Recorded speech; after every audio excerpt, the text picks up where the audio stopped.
Hello all, how are you. उम्मीद करता हूँ आप लोग ठीक होंगे। हम लोगों ने लास्ट वीडियो में चैम्बरलिन की ग्रहाणु परिकल्पना देखा। जैसा कि आप जानते हैं हम लोग ड्यूलिस्टिक कॉन्सेप्ट पढ़ रहे हैं, द्वैतवादी संकल्पना पढ़ रहे हैं। इसी क्रम में आज हम जेम्स जीन्स की ज्वारीय परिकल्पना पढ़ेंगे, tidal hypothesis of James Jeans. क्योंकि ये वीडियो बड़ा हो सकता है, इसको मैं दो पार्ट में बनाऊंगा।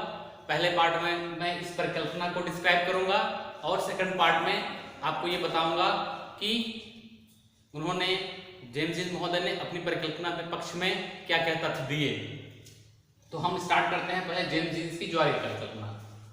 ये इसको सबसे पहले जो प्रपोन किया था जेम्स जीन्स महोदय ने किया था 1919 में। ये परिकल्पना का प्रतिपादन जेम्स जीन्स महोदय ने 1919 में किया था। एक ब्रिटिश साइंटिस्ट थे और इस परिकल्पना का मॉडिफिकेशन जो वर्जन आया उसको हेराल्ड जेफरीज महोदय ने 1929 में किया। इसके पहले जो परिकल्पना आई थी 1905 में आई थी, आप लोगों को याद होगा 1905 में आई थी। इससे पहले परिकल्पना आई थी। अब ये परिकल्पना 1919 में दिया गया है जेम्स जीन्स महोदय द्वारा। यहां पर भी क्योंकि ये एक ड्यूलिस्टिक कॉन्सेप्ट था तो यहां दो तारों की परिकल्पना की गई है। हाँ, हेराल्ड जेफरीज महोदय ने यहाँ पर तीन तारे की परिकल्पना की है। इन्होंने माना है कि ब्रह्मांड में तीन पिंड थे मौजूद। तो इनकी परिकल्पना को हम ड्यूलिस्टिक न मान करके हम लोग तीन तारे की परिकल्पना होने के कारण ट्राइहाइब्रिड परिकल्पना के रूप में जान सकते हैं। तो सबसे पहले हम लोग देखते हैं कि इन्होंने क्या एजम्पशंस की परिकल्पना को प्रतिपादित करने से पहले क्या क्या परिकल्पनाएं की। तो उन्होंने माना कि सौर मंडल का निर्माण सूर्य तथा एक अन्य तारे के संयोग से हुआ। मतलब जेम्स जीन्स ने कहा कि ब्रह्मांड में दो पिंड थे। एक पिंड कौन था? एक तो ऑलरेडी आप जो है सन को मान सकते हैं, और दूसरा एक पिंड था जो कि बहुत बड़ा था और जिसको उन्होंने नाम दिया था एक तो प्रिमिटिव स्टार था, दूसरा इंट्रूडिंग स्टार था। और ये एक पाथ के थ्रू निकल रहा था, सूर्य के पास से होता हुआ ये गुजरा कालांतर में। तो यहाँ पर दो तारे की परिकल्पना की गई है, ठीक है। एक तो आपका सन था, दूसरा स्टार, थर्ड सूर्य अपनी जगह पर स्थिर था। उन्होंने माना कि जो सूर्य था वो अपनी जगह पे स्थिर होकर रोटेट कर रहा था और जो इंट्रूडिंग स्टार था वह क्या था, एक पाथ से गुजर रहा था। इस परिकल्पना के आधार पे उन्होंने ये माना कि जब ये सूर्य के पास से होकर के ये तारा गुजरा तो इसके आकर्षण बल के कारण, क्योंकि जब ये समीप में आया तो यहाँ पर क्या हुआ, आकर्षण बल कार्य करेगा इस सूर्य के ऊपर। दूर है तो भी आकर्षण बल काम करेगा, फिर दूर निकल जाएगा तो भी आकर्षण बल काम करेगा। तो उन्होंने कहा कि इसने, क्योंकि ये कांस्टेंट था, सूर्य स्थिर था, इसके ऊपर आकर्षण बल जब ये इसके निकट आया तो इसने आकर्षण बल लगाना शुरू किया। शुरू में आकर्षण बल कम था क्योंकि ये डिस्टेंस ज्यादा, दूरी इसके बीच में ज्यादा थी, लेकिन आगे चल करके जैसे जैसे वो पास आता गया, ये तारा जैसे जैसे पास आता गया तो जो इसके सूर्य के ऊपर लगने वाला आकर्षण बल था यह बढ़ता गया और फिर बाद में जैसे जैसे ये दूर चला गया वैसे वैसे ही आकर्षण बल घटता गया जो कि सूर्य के ऊपर लग रहा था। तो इस आकर्षण बल के कारण, इस तारे के फोर्स के कारण, ग्रेविटेशनल फोर्स के कारण तारे के अंदर से एक फिलामेंट अलग हुआ, सिगार अलग हुआ, जिसको कि सिगार के रूप में फिलामेंट अलग हुआ। जैसे मान लीजिए सपोज दैट इस आकार का, ये कुछ ऐसा मिलता जुलता सिगार के आकार का, जैसे सिगार आप लोगों ने देखा होगा, सिगार के आकार का मिलता जुलता एक फिलामेंट अलग हुआ इस सन से। अब बात यह है, इन्होंने कहा कि सिगार के रूप में या इस फिलामेंट के रूप में क्यों अलग हुआ, क्योंकि जब यहाँ पर आकर्षण बल कम था तो इस कम मात्रा में खिंचाव हुआ, तो कम मात्रा में इसके अंदर से द्रव्य निकला और जैसे जैसे पास आता गया वैसे वैसे मात्रा ज्यादा होती गई, इसलिए एक फिलामेंट के रूप में इसमें से एक सिगार के रूप में निकला। जब ये स्टार इतने दूर चला गया कि इसका आकर्षण बल शून्य हो गया, जीरो हो गया, मतलब यहाँ इतने दूर चला आया कि यहाँ पर सन के ऊपर इसका फोर्स जो है नेगेटिव हो गया, तो जो सिगार निकल के आगे तरफ बढ़ रहा था इस स्टार के साथ, वह अपने को इसके साथ अटैच नहीं कर पाया और क्या हुआ कि वह सूर्य के ही चारों तरफ फैल गया, सूर्य के ही चारों तरफ उसने रोटेशन शुरू किया। अब बात ये आती है कि इस जब सूर्य के चारों तरफ ही रोटेशन करने लगा तो इसी सिगार से ही ये जो हमारे नवग्रह उत्पन्न हुए हैं ये उत्पन्न हुए। इस प्रकार से जब सिगार निकला बाहर तो जो फोर्स था अलग अलग काम करने के कारण आप जानते हैं कि मिडिल में ज्यादा मात्रा में सबसे द्रव्य निकलना चाहिए और इनके परिकल्पना के अकॉर्डिंग यहाँ पर सबसे अधिक मात्रा में द्रव्य निकलने के कारण मिडिल में बड़े ग्रह होने चाहिए और लास्ट में छोटे ग्रह होने चाहिए। तो इस ज्वारीय परिकल्पना के पक्ष में जो प्रमाण दिए गए वो किस प्रकार दिए गए, आप एविडेंसेस की बात की गई, सीक्वेंसेस ऑफ प्लैनेट, जो प्लैनेट के क्रम है, ये प्लैनेट किस क्रम में बने, क्योंकि हम देखते हैं प्रेजेंट टाइम में आप जाएंगे देखेंगे तो कुछ इस क्रम में प्लैनेट हैं। आप देखेंगे सबसे पहले कि बुध, शुक्र, पृथ्वी, मंगल, बृहस्पति, शनि और वरुण। मतलब अगर इंग्लिश में कहें तो सबसे आप मरकरी देखते हैं, मरकरी छोटा है, वेनस उससे बड़ा है, अर्थ उससे बड़ा, ये मार्स एक्सेप्शन आ गया है, छोटा हो गया है। इसके बाद जुपिटर बड़ा है, फिर शनि या सैटर्न बड़ा है। इस प्रकार से आप देखेंगे कि यहाँ मार्स एक्सेप्शनल हमें दिखता है।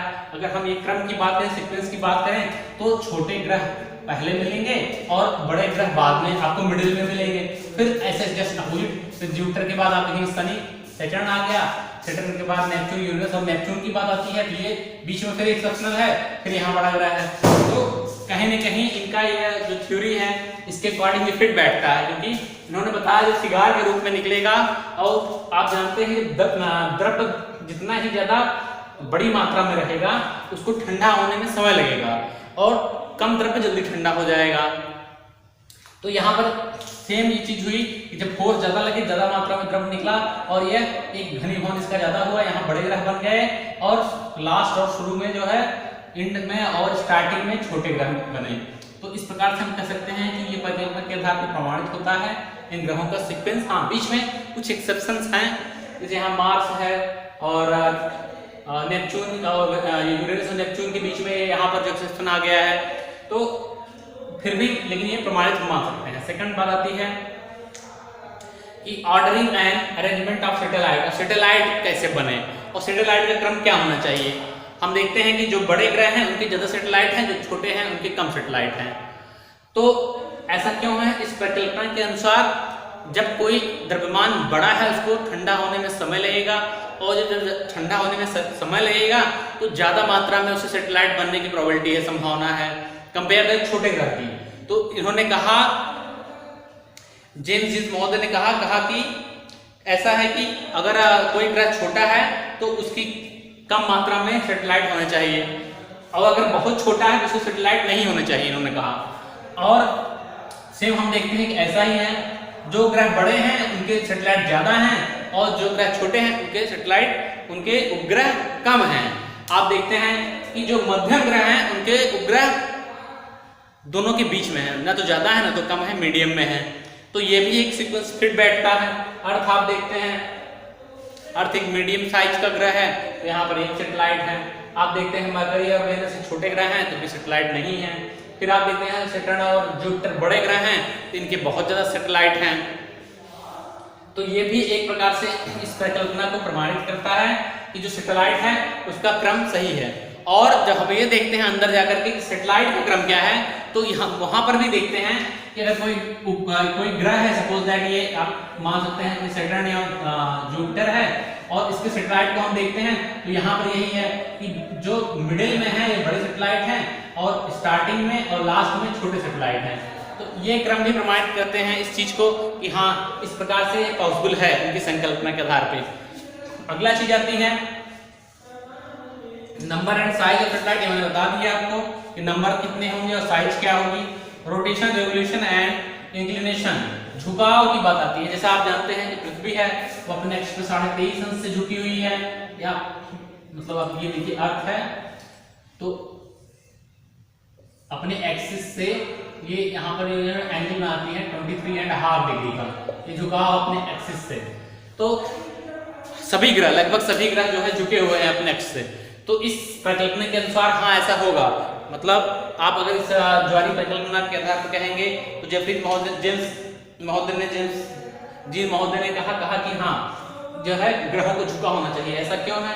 क्योंकि आप देखेंगे जब ये सन स्टेबल है और ये जो है यहाँ से ये एक बहुत बड़ा स्टार निकल रहा है, तो इसकी फोर्स जब बहुत ज्यादा सडनली, जब ये आकर सडनली यहाँ आएगा तो इसकी फोर्स सडनली बहुत ज्यादा बढ़ जाएगी, और जब बहुत तेज से बढ़ेगा तो वो खींचेगा बहुत तेज से, और उस ग्रह को क्या करेगा, जो भी प्लैनेट है उसको झुका देगा एक तरफ। फोर्स सडनली फोर्स यहाँ पर बढ़ने के कारण वो क्या है, एक तरफ को मुड़ जाएंगे, झुक जाएंगे। इसके आधार पर हम कह सकते हैं हाँ इंक्लिनेशन उसका ठीक है, इंक्लिनेशन उसके अंदर होना चाहिए। और रोटेशन रेगुलेशन की बात भी यहाँ तक आती है, इसको भी यह परिकल्पना प्रमाणित करती है। इस परिकल्पना के आधार पे हम परिभ्रमण को प्रमाणित कर सकते हैं। तो हम इस आधार पे देखते हैं कि परिकल्पना के आधार पर ये प्रमाण दिए गए, परिकल्पना को ये बताया गया कि हाँ ये परिकल्पना इन प्रमाणों के आधार पर काफी हद तक ठीक है। बाद में आगे चल करके जेफरीज महोदय ने इसमें संशोधन किए, उस संशोधन को हम लोग अगले वीडियो में देखने का प्रयास करेंगे, जानने का प्रयास करेंगे।